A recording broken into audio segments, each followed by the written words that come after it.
नमस्कार, मैं सौरभ आपका स्वागत करता हूं आपके चैनल एडवोकेट सौरभ शुक्ला पे। आज हम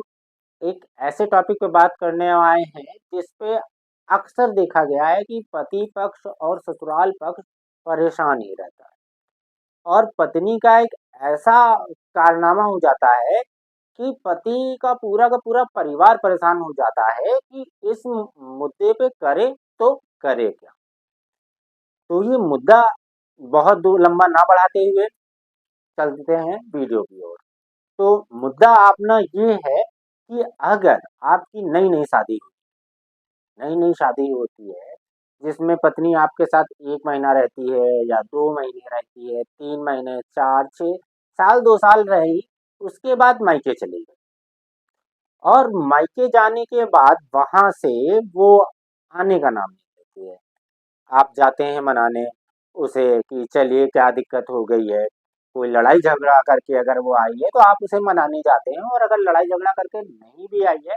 तो भी आप जाते हैं मनाने या फैमिली आपकी जाती है कि पूछने भाई क्या दिक्कत हो गई, आप मेरे साथ क्यों नहीं आ रहे हैं, रहना क्यों नहीं चाह रहे।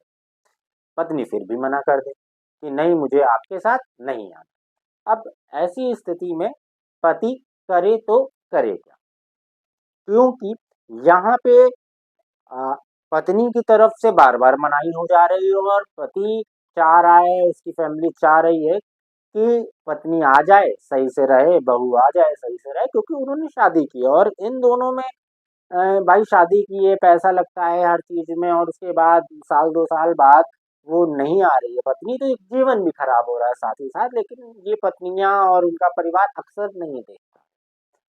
चलिए, वो तो अनदर पॉइंट हो जाता है। उसके बाद पति क्या कर सकता है अब ऐसे मुद्दे पे कि अब ऐसी स्थिति पति के सामने आ गई है कि वो आने का भी नहीं नाम ले रही है और तलाक भी नहीं दे रही है, ऐसा कह रही है। अब क्या करे पति? तो पति को सबसे पहले एक काम करना पड़ेगा कि अपनी फैमिली और उसकी फैमिली में बैठ के मीटिंग कर लीजिए सबसे पहले कि भाई साहब देखिए, ये है मेरी पत्नी और ये 6 महीने मेरी शादी को हुए हैं। 6 महीने बाद से ये अपने मायके में रह रहे हैं। इनसे पूछ लीजिए कि ये क्या चाहती हैं? मेरे घर पे आना चाहती हैं या नहीं आना चाहती हैं? और क्या दिक्कत है इनको मेरे घर में ना आने में? कि जैसे कि हम उनको खाने को अगर दिक्कत है या फिर पहनने को है या मैं घुमाने नहीं ले जाता हूँ या उनको कोई डाउट है कि मेरा कहीं और अफेयर है या इनका कहीं अफेयर है, इनको कहीं मेरे से नहीं रहना, इनका अफेयर है। तो जो भी मुद्दा हो इस पे खुल के बैठ के बात कर ले दोनों फैमिली और पति-पत्नी आपस में बैठ के। फिर भी अगर मामला नहीं सुलझ पाता है और पत्नी बार-बार ये कह रही है कि नहीं मैं फिर भी नहीं रहूँगी, मेरे से मतलब नहीं है, तुम्हें जो रहना हो रहो, जो करना हो करो, मैं तो अपने मायके में ही खुश हूँ, मेरे मम्मी-पापा मुझे रखने को तैयार हैं, मैं तुम्हारे पास नहीं आऊँगी और शादी भी नहीं तोड़ूँगी। तो ऐसी स्थिति में पति को सबसे पहले क्या करना है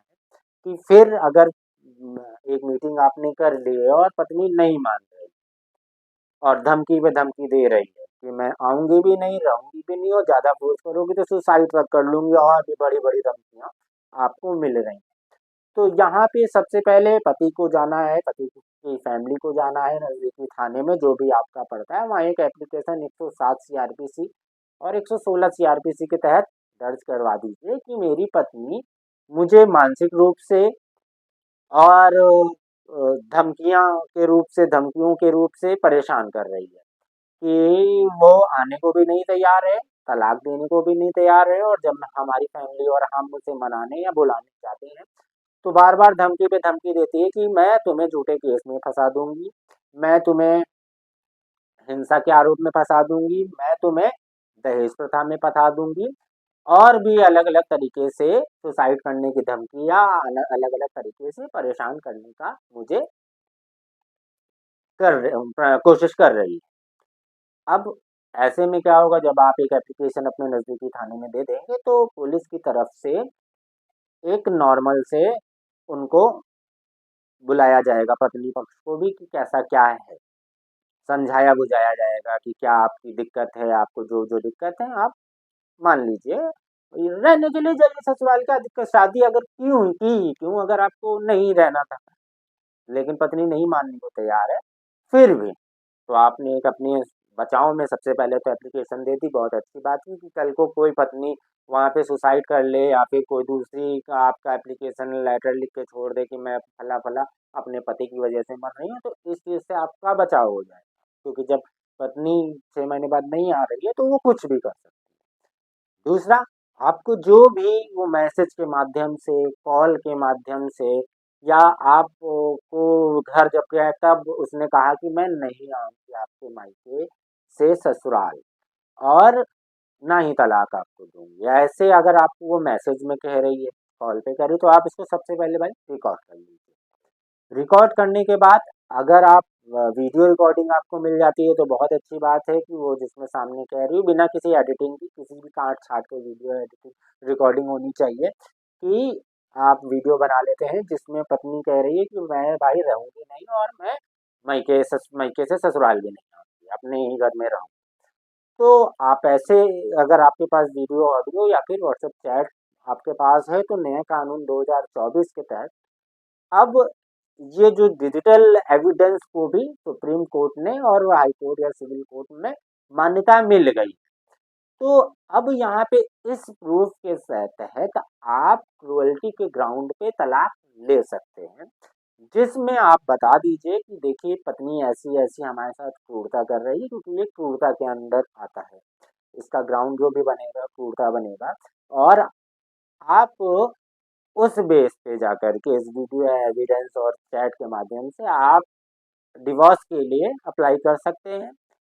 अगर पत्नी उधर से झूठे-झूठे केस फिर कर देगी, अगर आप डिवोर्स के लिए अप्लाई करते हैं तो पत्नी भी महिला फोरम में चली जाएगी, वहाँ 498 शारीरिक हिंसा दहेज प्रताड़ना के केस कर देगी, तो कोई दिक्कत नहीं है। आप भी अपने थाने में जाएँ या वहाँ पे फ़ोन आता है महिला फोरम से भी, तो आप वहाँ जाएँ, साफ-साफ बता दें कि ये मुझे मानसिक रूप से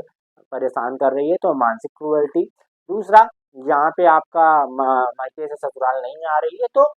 शारीरिक क्रूरल्टी भी, क्योंकि आपने शादी की है और आप शादी को बंधन को नहीं निभा रहे हैं, उसे अकेला ही रहना था,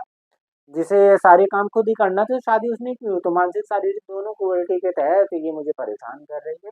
इसलिए मैंने इनके लिए डिवोर्स केस फाइल किया और ये अब मुझे झूठे केस में फँसाना चाह रही है। आप महिला आयोग को भी बताइए, पुलिस को भी बताइए, जहाँ भी आपसे पूछताछ होती है, क्योंकि सुप्रीम कोर्ट का सख्त आदेश है कि ऐसे मामलों में बहुत ही झूठे केस देखे जाते हैं पत्नी की ओर से।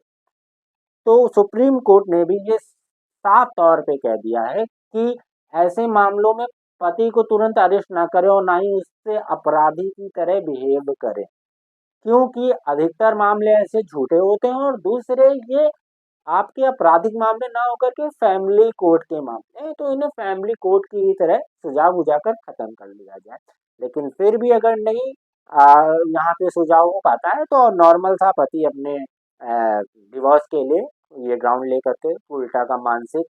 और शारीरिक दोनों क्रूएल्टी के तहत आप डिवोर्स के लिए अप्लाई कर सकते हैं और आप डिवोर्स ले सकते हैं। ऐसे ही जानकारी भरे वीडियो को देखने के लिए मेरा चैनल को सब्सक्राइब करें आप। अगर नए हैं तो बेल आइकन दबा दें।